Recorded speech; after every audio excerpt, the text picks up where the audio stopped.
নমস্কার, বিনোদন বাংলা টিভি কলকাতা। আজ ধর্মকথা অনুষ্ঠানে সকলকে স্বাগত। জয় শ্রীকৃষ্ণ, জয় শ্রীকৃষ্ণ, জয় শ্রীকৃষ্ণ। আপনি কি গীতা বন্দনা জানেন? মহাভারতের বিশ্ব পর্বে কি লেখা আছে আপনি কি জানেন? শিহরি কাণ্ডারি কে জানেন? তাহলে অবশ্যই আমাদের বিনোদন বাংলা টিভির পর্দায় চোখ রাখতে হবে। গীতা বন্দনা। হে মাতা ভগবত গীতা, তোমার উদ্গম স্বয়ং শ্রীহরির মুখ থেকে। অসাধারণ জ্ঞান ভান্ডার সুবিশাল উদার ব্যাসদেব করেছে স্থাপিতা লক্ষ শ্লোকের মহাভারতের বিশ্ব পর্বে। হে অমৃতময়ী অদ্বৈত তত্ত্ব জ্ঞান মঞ্জুরি জ্ঞান প্রদায়নী অষ্টাদশ অধ্যায় রূপায়ণী সর্ব কলুষ নাশিনী। হে ভগবতী গীতা, তোমার ধ্যান ও বন্দনায় প্রণমী। হে সুবিশাল আর্যদেব, তুমি জেলে দিয়েছ অনির্বাণ দ্বীপ। শাশ্বত জ্ঞানের স্বরূপ মহাভারতের যেন তৈলপূর্ণ জ্ঞান দিয়ে তোমাকে শত প্রণাম। হে অমৃত গীতা রূপী দহনকারী কৃষ্ণ বিহারী, তোমাকে শত সহস্র প্রণাম।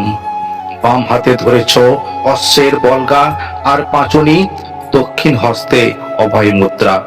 এই মূর্তি আমার ধ্যানের দেবতা, তাই তোমার ধ্যান করি।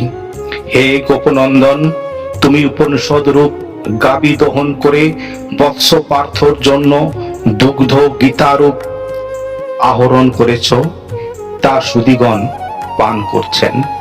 হে কংস ও চারুণের বিনাশকারী শ্রীহরি বাসুদেব, জগতের গুরু শ্রীকৃষ্ণ, তোমাকে নত জানু হয়ে প্রণমী। কুরুক্ষেত্র যুদ্ধরূপ যেন দুই নদীর পার, একটি ভীষ্ম একটি দ্রোণ। নদীর জল জয়দ্রথ, শকুনি নীলবর্ণ পাথর খণ্ড, কৃপরূপ খরস্রোত, কর্ণ তরঙ্গ দুর্যোধন জলের ঘূর্ণিপাক।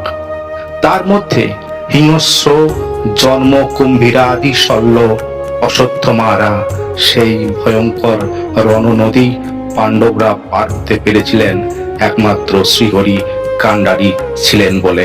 গীতারূপ তরণী পার করেছেন মহর্ষি ব্যাসদেব তার কবিতা সরোবরে। মহাভারত রূপ যে পদ্ম ফুটেছিল, সেই ফুলের সুগন্ধ গীতারূপে কলির কলুষ বিনাশ করেছে। শ্রীহরি কথা প্রসঙ্গ থেকে বিকশিত সেই পদ্মমধু সজ্জন রূপ ভ্রমরবৃন্দ সদা পান করেন। সেই আলম পদ্ম আমাদের মঙ্গলের হেতু হোক। যার কথায় পঙ্গু লঙ্ঘন করতে পারেন গিরি, মুখবাগ্মী ঋষি যোগীগণ যার ধ্যান করেন, তার গুণগান করেন সাম গায়কগণ। ব্রহ্মাদি সকল দেবগণ যার স্তব করেন, যার আদি অন্ত না খুঁজে পান তারা, সেই পরমানন্দ শ্রী মধুসূদনকে শত শত প্রণাম, শত শত প্রণাম, শত শত প্রণাম। এটাই গীতা বন্দনা। জয় শ্রীকৃষ্ণ, জয় গীতা।